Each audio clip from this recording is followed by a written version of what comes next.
Alrighty, so hey everyone, thanks so much for tuning in. Happy Luna launch day. It's officially out in the world. You can go over to Universal Audio's website and download it for free right now. And with me, I have Perrey, the Director of Product Management at Universal Audio. Yesterday, we reached out to our Instagram and Facebook community to ask them what they wanted to know about Luna. And we have Lev here to take it away for us. How's it going, Lev? It's going great, Dustin. Thanks for having me on. Awesome. So let's look into our first question here. We got a handful of them. And this is something that I actually wanted to know as well. This comes from Kant's Little Ghost from Instagram. Why isn't Luna being called a DAW?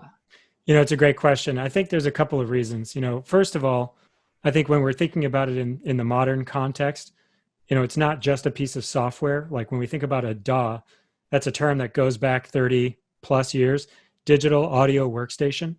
And we were like, well, sure, Luna does a lot of DAW-like things, but it really is more than that. It integrates really well with Apollo hardware. It's got some new paradigms like the Luna extensions and Luna instruments, which really expand outwardly what the product does in a very cohesive way. And so when we look at all of these different components, the Apollo hardware, the Luna extensions, the Luna instruments, even the way it works with UAD plugins running on our DSP, it's a lot more than a DAW. And so I think we just looked at it like saying, this is bigger than just this piece of software. This really is an entire ecosystem that ties everything that Universal Audio has been doing for the last 15 to 20 years into one place. So it's bigger than that. It's a recording system. It's not just a piece of software. And, because it is tied to the Apollo as a real cohesive, single piece of software, that was another reason that we didn't want people thinking like, oh yeah, it's just a DAW, it's just a DAW.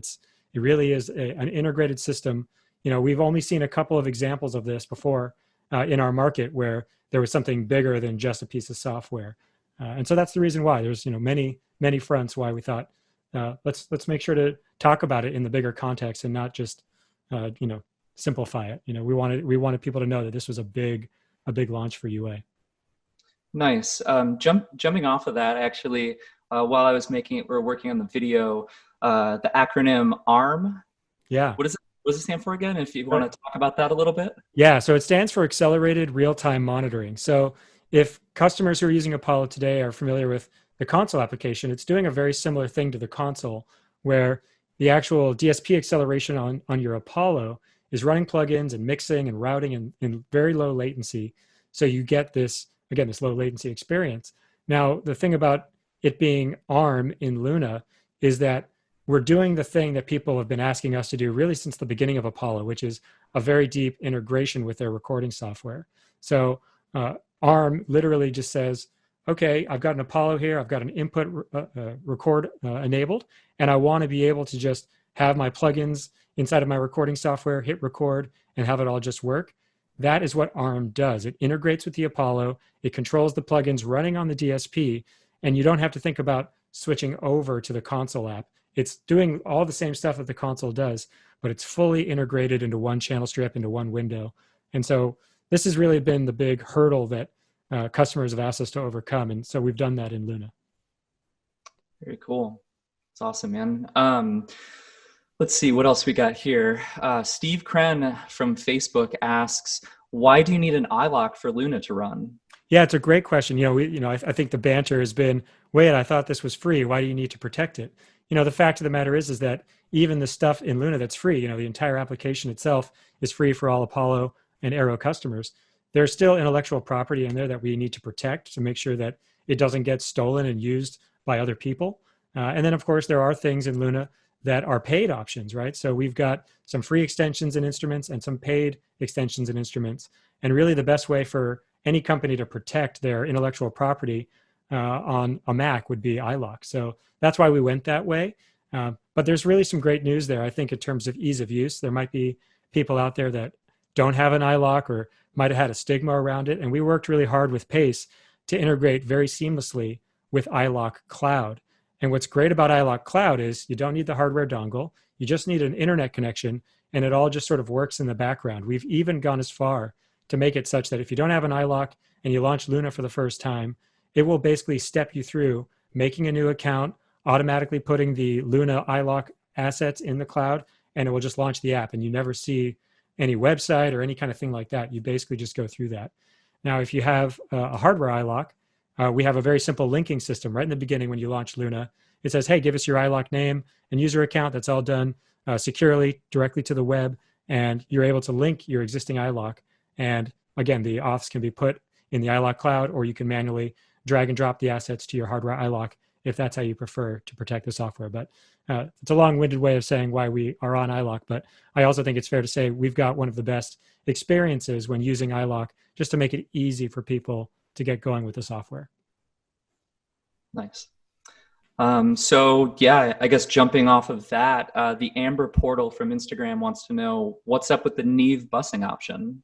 Yeah, so the NIMH summing option, as we call it, is a big milestone for us. I talked about big requests that were coming from our user base around integrating console and their recording software.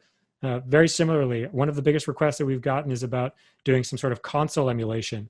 And there's no bigger, more iconic console than a NIMH 80 series. And so we've worked with NIMH to be able to integrate the sound of a NIMH summing architecture right into Luna's mixer. And so, I think there's been some questions about this on the internet as well about, okay, well, is it just a plugin? It's like, no, it's an extension. And what an extension means to us is that something that goes beyond just placing a simple algorithm on a track like you would with a plugin.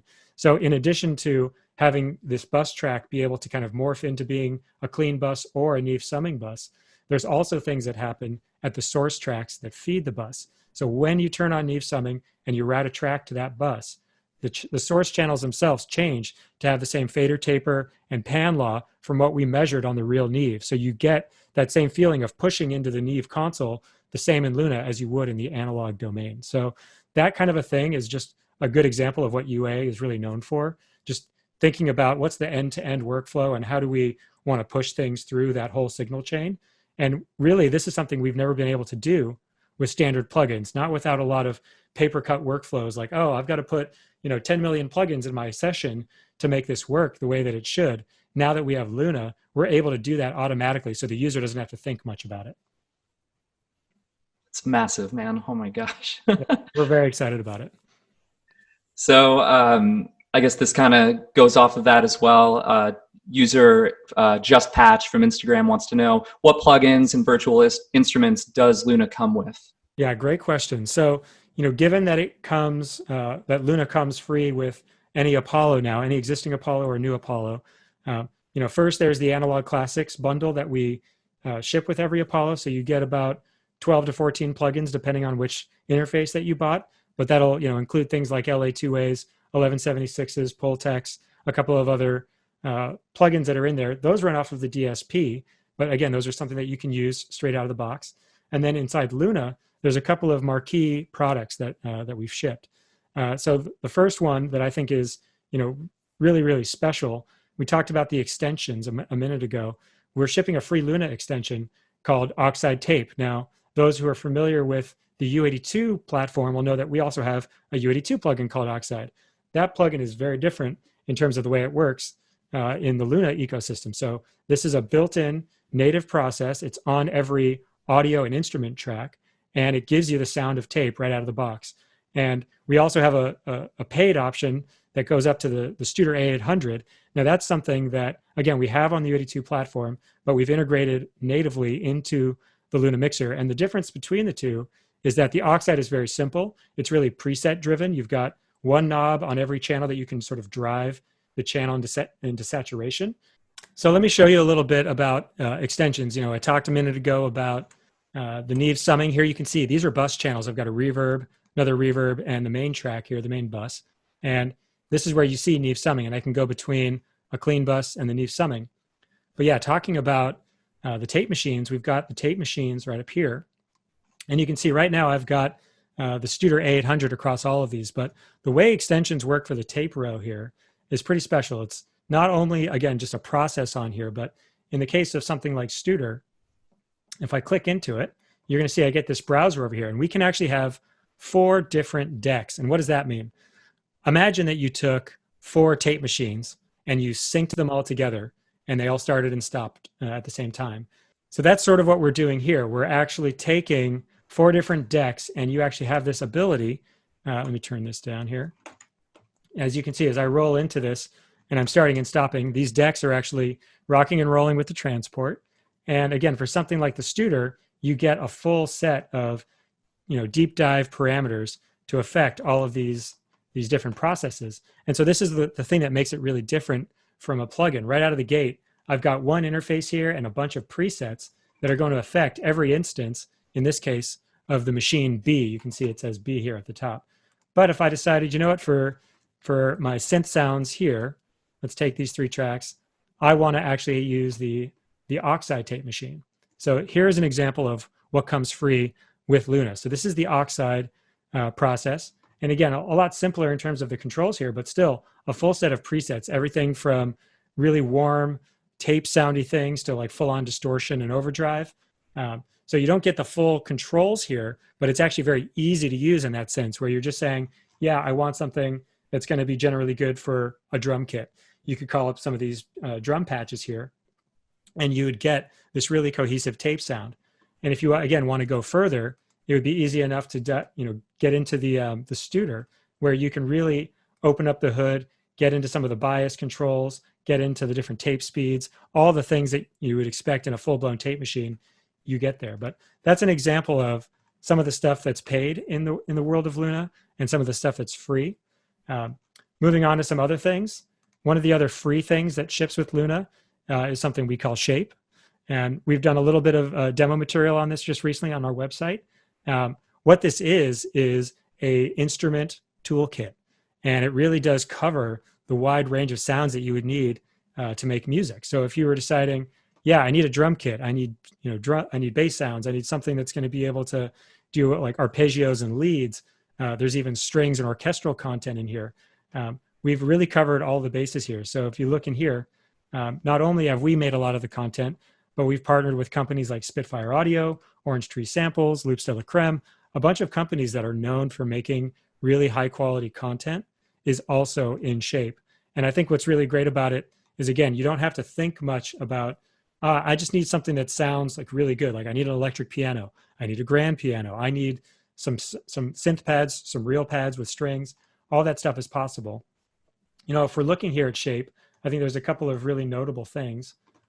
First of all, what I think is really easy about it is, even if you weren't into tweaking every knob, which, let's face it, a lot of people are not, there's a really deep preset integration. So I clicked on the preset button here, and I've got this browser full of hundreds of patches. Literally, I could just be scrolling on this for days. And instead of scrolling on it for days, a more likely outcome would be that you want to search for something.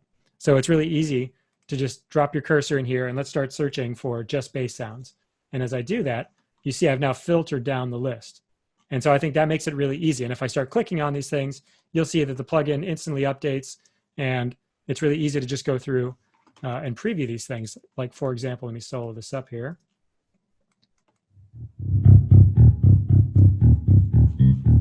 So you can hear it's not just synthesizer sounds. That's a real bass, but it'd be easy enough for me to sort of. So in addition to being able to kind of find sounds on the fly, there are real synthesis engines built in, and there are real effects built in. So it's easy to start diving into these things.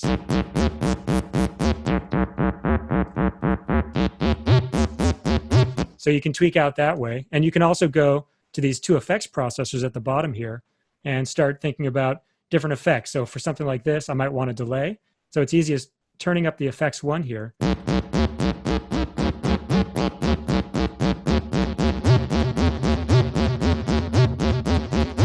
What's also cool, if I say, didn't like that, I could go through and say, let's do a reverb instead. There's a whole browser in here for being able to choose out different sounds. So let's go for something super ethereal here.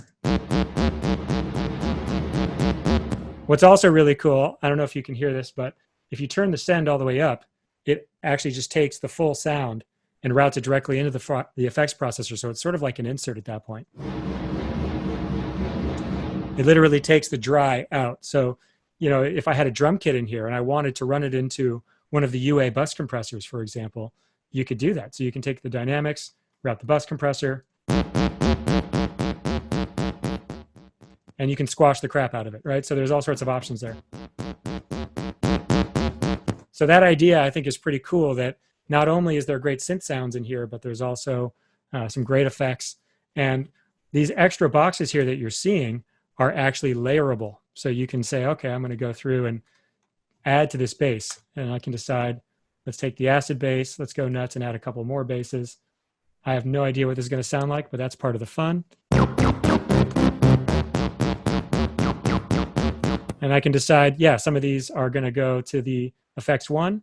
And I can decide I'm going to send this to effects 2, and that's going to be a reverb. You get the idea. You can start to build up these really cool layers of things, and this applies to any kind of sound. I could even decide, all right, that's too much bass. Let's layer that up with something more traditional, like, I don't know, let's do a Celeste. That could be kind of cool. Or you could decide that doesn't sound cool and do it with a piano, which is actually kind of fun. Just like you might ride the lower register of the piano, right? So again, a remedial demo to be sure, but I think gives you an idea about the sound design possibility. Each one of these parts has their own set of macro controls. And then when we're in this deeper edit screen, you can also see I've got full layering capability. So in the case of wanting to do like a bass with some strings, you can layer that or split that however you like. So you really can start to get into some, what we would call in the synth world, more workstation type stuff, but with much higher quality sounds. And that's what Shape really brings. And I think that's what's fun about it. And like I said, at the end of the day, if all you needed it for was for drums, that's a good example of what I think a lot of people will get into first. I just might go to presets again, just type in drums, and this is my favorite kit. Let's see where that is on the keyboard, especially if I don't mute it. Whoops, there we go. Now what's cool is you're hearing I've got this kind of cool thing, but again, I can decide, yeah, let's go and put that through a reverb. Let's use the room this time. And again, I've got all my settings down here. Let's send that in there. Make that brighter.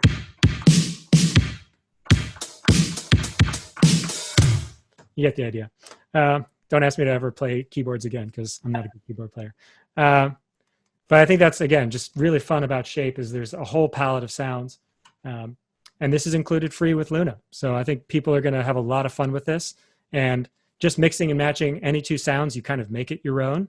And that's, I think, really exciting about this product. Just something that really is very cool. And, there's gigabytes and gigabytes of sounds in here that you can play with. So I think people won't run out of, the creative inspiration that comes from this. Amazing, man. Thanks for that demo. Well, a question that just came to mind with you showing that off. So with this having all of these different pianos and, just different sounds within it, what makes the Ravel, I don't want to call it a plugin. What are we calling it again? It's an instrument. Yeah, instrument you guys are calling it. So what would make something like that special, or what's different about it than what Shape has to offer? It's a great question. And, the default patch on Shape is actually called Ravel LT. It's the same sample set in terms of what we recorded at Ocean Way Studios. Let's bring that up really quick. So something like Ravel LT,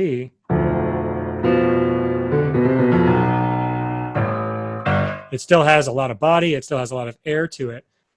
But it doesn't have the thing we're calling ultra resonance. And so let me bring up Ravel on this same track. We'll just hit assign here. Really easy to, in context, assign something over top if you decide, I want to move up to a different instrument. So here I'm loading up Ravel. And really, when we think about Ravel, we wanted to capture what it's like to be in a recording studio with a Steinway Model B, and you're just trying to capture like it is like when you're playing it, when you're recording it, something that's very organic sounding.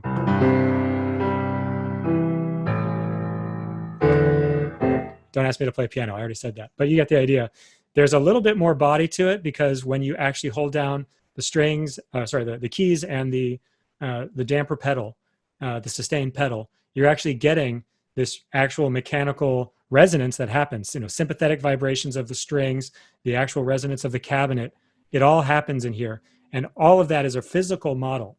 So just to say it again, when you get Shape and you get Ravel LT, you're getting these amazing sounding samples, and you're able to play them, and it's very realistic.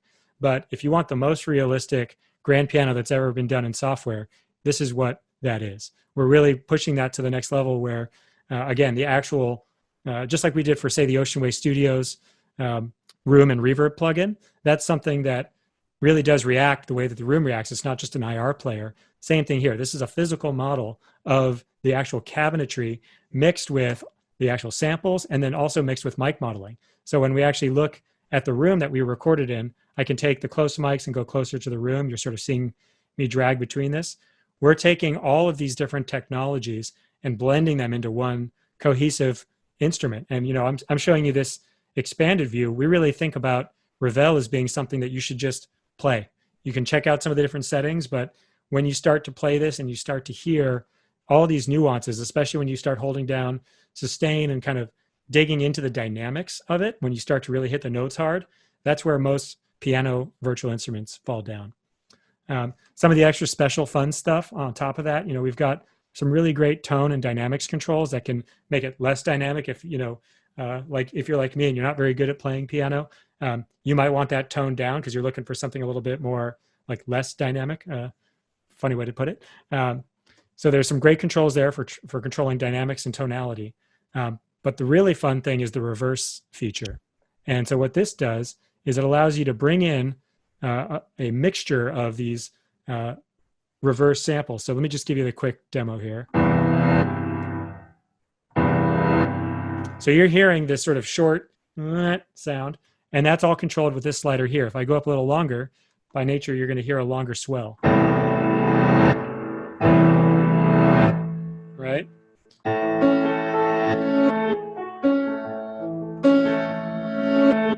So it just gives you this really cool kind of cinematic thing. We expect this to show up on a lot of recordings because it's just fun. It just adds something that maybe you would take the audio of your VI or a real piano, and then you would record it down to audio, and then you'd spend all sorts of time doing something like this with reverse functionality in the audio editor.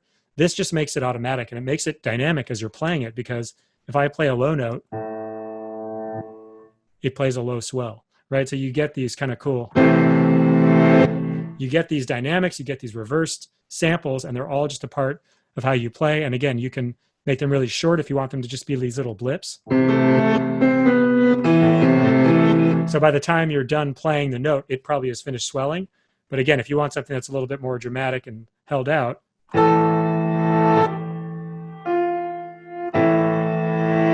you get these kind of cool, moody things. So you can really play around with that as you like. And as I mentioned, marrying that with the actual different room sounds. If I wanted something that was a little bit more vibey and roomy, you get that kind of further away sound, but you still get the swell.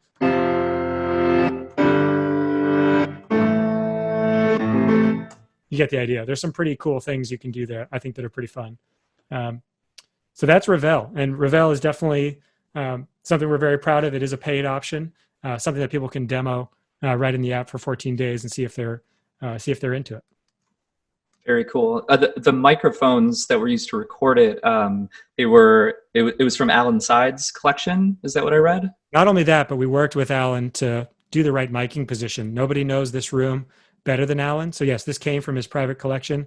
And I won't say the names out loud, but if you look closely enough, you can kind of get exactly which brands we were using. So yeah, there's definitely recording acumen built into this. And that's a hallmark of almost everything we do, right? When we actually model a piece of gear, when we do something like Aux or Oceanway, where we're actually talking about things that happen in the physical world, not just in electricity, we bring the recording acumen to it such that by the time we give it to you, it sounds like a record. It sounds album ready. And that's a huge driver for us at UA.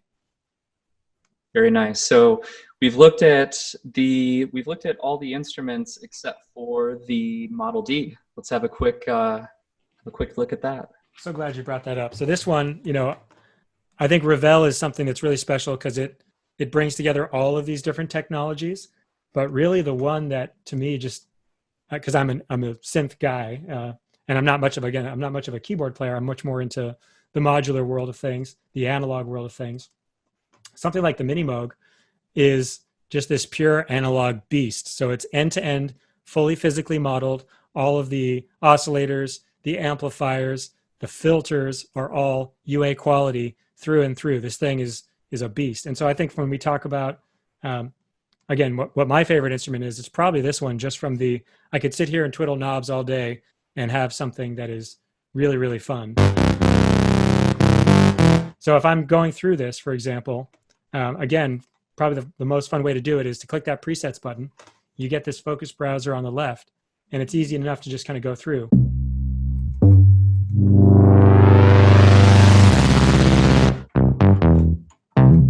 Now, another thing that's kind of cool that does come, so again, the Mini Moog is something that is a paid option, but we have this free extension called ARP, and it is what it sounds like. It's a MIDI arpeggiator, and this works for every instrument.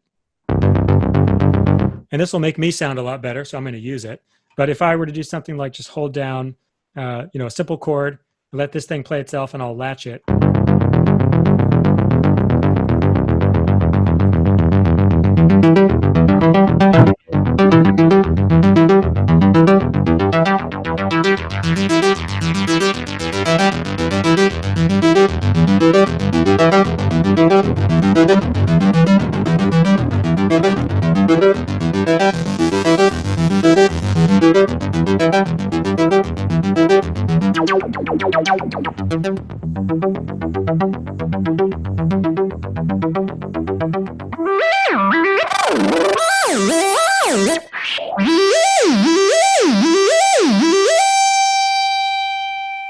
I think you get the idea. So really fun to just be in this sort of mode of like exploration and creativity. And everything that I just did on the actual synthesizer itself is very authentic to what actually happens on a Mini Moog Model D. You just don't find all of these little interactions with how I was going into the distortion here and how the amplifier basically starts falling apart with this extra external routing input that I did.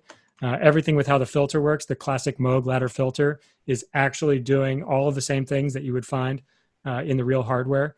There's just really been nothing like it. If you were to strip all this out and just listen to the oscillators and go between them and really listen for things that you find in other virtual instruments, like really gnarly aliasing or other things that are just kind of unpleasant that doesn't happen in the analog domain, our plugin, our instrument just behaves like analog. Like we've done the A/B listening tests really for all three of these things, for Shape, Ravel, and the Mini Moog, and they had to go head to head in the case of Ravel with a real piano recording, and in the case of this with the actual analog Mini Moog, and they were indistinguishable. And I think that's really the benchmark for us. We want to make sure that when we say it's like the real thing, that it actually is. And this has been pretty cool for me because, again, I've always wanted one of these synthesizers. I don't have one, but now you can have one with, like I said, a great arpeggiator built in, all the presets, so instant recall, all that kind of stuff. And again, you're getting all the same benefits that you'd get from the analog counterpart. So that's a little bit about the Mini Moog. That's incredible. Thanks for that, Lev. All right, so Kyle Coley from Facebook wants to know, will Luna have all the cab emulation from aux as a standalone plugin for recording amp heads with a third-party load box? We're not planning anything like that or not announcing anything like that at the moment. We really look at something like aux as kind of like Luna, like an end-to-end solution. When we start out with a project, we're really thinking about, like I said, what's the full workflow? And a lot of the time, as you know, hardware is a big part of that for UA. So just like Luna is a part of Apollo, the aux workflow is tied very closely to the reactive load that we built. When we built aux, it was really an important thing to us to make sure that even outside of the actual algorithms, that the load box itself was best in class. We did shoot outs with all the major load box makers out there, not just the ones that do digital load boxes, but the analog ones as well.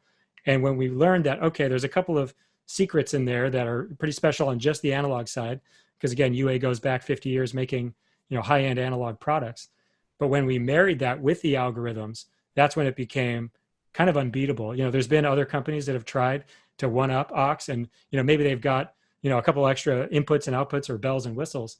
They don't sound as good as aux. And so I think we're not really thinking about how to rip all of that apart right now, but we've certainly heard the request, so we'll certainly consider it. Darby Hughes from Facebook wants to know, can you use non-UAD plugins? If not, will that be added at some point? You absolutely can use third-party audio units plugins on the Mac. So definitely any library that you've got, whether it be an instrument, an effect, they all run in Luna. And yeah, we knew that was important, that, people are, really excited about Luna, but if they couldn't use the plugins that they already own, that's kind of a deal breaker. And hey, it's a deal breaker for us. It's not like we only use Universal Audio plugins, although that does sound very good. I think that's the idea, is that, we wanted to make something that, gives you access to a wider range of music creation and recording tools. So absolutely. This will be a big question. I think a lot of people want to know. Son of Fortune from Instagram asks, how will the transition from Pro Tools feel? I think it'll feel very good. I mean, we knew that a lot of customers are familiar with Pro Tools. A lot of us still use Pro Tools for various things, but there's a lot of familiarity there in terms of, some key commands. We also took inspiration from other DAWs in terms of key commands and workflows, and that's, I think, where we've been very lucky as coming into this, let's call it a DAW game, very late. We've had the benefit of being able to look at all of the great inspirational work that these other companies have done, while still being able to hold true to what makes Luna really special. The things like we talked about with ARM, the integration with Apollo, the extensions, the instruments. These are things that we feel really, set Luna apart. But again, yeah, we wanted to make it comfortable so that if somebody sits down and starts using Luna, their key commands are familiar, or certain workflows are intuitive. And I think we've achieved that with 1.0. Cool. So this kind of jumps off of that. Chaz Hunter wants to know, does it support hardware inserts more seamlessly than Pro Tools? Right now, we don't have support for hardware inserts, but it's a great jumping off point for us. It's absolutely something we know we need to do. Obviously, we've got this great integration with Apollo. We need to take it to that next level. But for any feature requests that you guys have when you start downloading Luna and checking it out, there's a little feedback button in the top right corner of the application, and it's actually going to allow you to send us feedback directly in the app. It'll go right into our database, and we're just looking for what is the largest request, the highest requested features for Luna right out of the gate. But again, hardware inserts is something near and dear to my heart. It's something that I definitely want to do. So I think that's something that we'll see in the future. Nice. This is one I just thought of. So I'm typically a Logic user, and I love the remote application. Is there any talks or any possibility of that coming in the future? Yeah, it's a great question. Right now, we don't have any specific iPad apps. One thing that's kind of cool, though, is if you're using something like Sidecar from, it's a part of Catalina and the newest iOS, or you're using some of these third-party display applications, really easy to spawn a second window and drag it over to your iPad.